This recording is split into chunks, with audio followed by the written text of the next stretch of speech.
And we're live. Welcome back, you Inglorious Bastards and Magnificent Bitches. It is I, Dr. Mo. And Ken Santos, And we're back for another weekly test of the emergency podcast system. And what's happened this time, as of recording this, is just insane.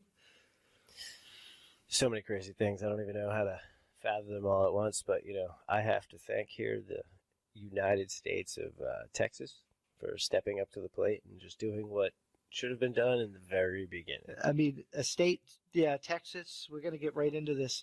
So Texas, because it might be a tied Senate and Kamala Harris will be in direct control, suing over the constitutionality of the election in these four states, saying that they infringe on their votes because they all changed their election law last minute unconstitutionally. They violated their laws to get it done. Yeah, and for anybody who's not aware of the states in question we're looking at here, Pennsylvania, Wisconsin, Georgia, and Michigan seem to be the ones in question with, just seem to be the leading points right now in every, I guess we could call them conspiracy theory out there, as, the Associated Press likes to refer to That's definitely the point of contention in this circus. Where it's just that, like, these states, it's so bad that we all know that we think there's irregularities and stuff, so much so that you can say that there's widespread fraud. You just can't attach it to another certain orange man in a certain way, or the video is going to get taken down. Yeah, But then again, and like this is kind of how I stressed it from the beginning, because I try to have this conversation with a bunch of people. It's like, it has nothing to do with the candidate in question.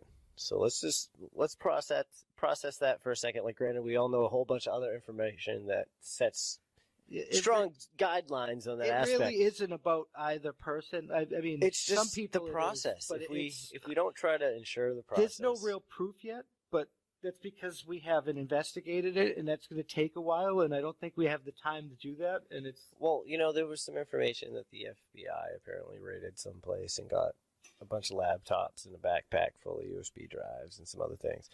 There's all kinds of... there's all sorts of crazy stuff, which, that's fine. If the FBI actually finally got involved and are trying to figure out if this is just shenanigans or not, I can appreciate that finally. They did I read that Hunter Biden was under official investigation. Dude, that guy he frightens me, dude. I mean, I know the pictures... You want to know who he really reminds me of? Anybody who has similar taste to me will understand where I'm coming from with this. So I think most people at this point have probably seen the movie Sin City. Now, a huge presence in that is like one governor or whatever at the time, and his son, who happens to kidnap, what is it? That one girl, whatever, you guys can catch on. But he goes and gets little kids, he brings them, he tortures them, has his way with them or whatever. Yeah, no, the cop finds and blows his dick off, and then he comes back, and now he's an orange man, mind you, funny enough. He likes the Chinese variety of that Beijing Biden. Yeah. This whole...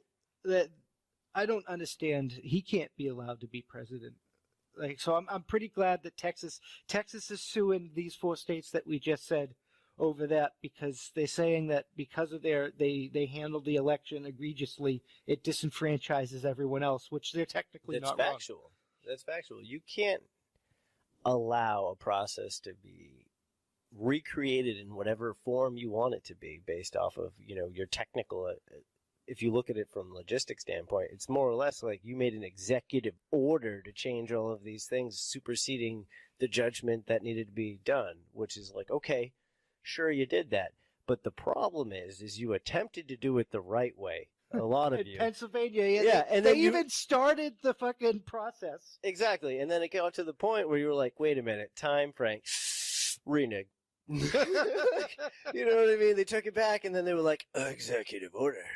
And then that's where the problem lies. It's like you could have just went with granted, due to the severity of the thing, I'm pretty sure they could have held a special session to make it happen if it was that pressing at the time. They just didn't want to humor it. In Pennsylvania, the people would have to vote on it, and they would have said no. Of course. But people are afraid of this pandemic, and So speaking of which, I was watching something in regards to the Pfizer vaccine. And I guess if you have some neurological issues or a few other medical conditions, let your doctor know, because those are apparently the people that are dying horribly. The CNN, Just so you're aware, just keep that in mind if you want to take it. They put out a news article the other day, and it was like, Americans should not be worried if people start dying after they take the vaccine, because people are going to die of other stuff. Yeah, it's like, yeah. And then I'm sitting here, and, I'm watching the thing, and they're showing the card, like, my vaccine card. And it's like, dude, it looks like an OSHA official card. Like, you're giving me, like, I have to carry this around everywhere I go. But like, anyway, not for nothing. If you all have the vaccine, why should I need Texas it? You're is already trying to immune come to to me. the rescue by getting the Supreme Court to hear this. And I don't know if they will hear this, because they unanimously 9-0 tossed out the Act. Well, they didn't toss out the Act 77.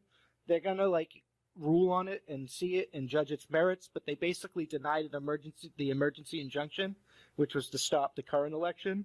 So it's not going to affect anything that already happened. It'll be applied to anything going forward. Which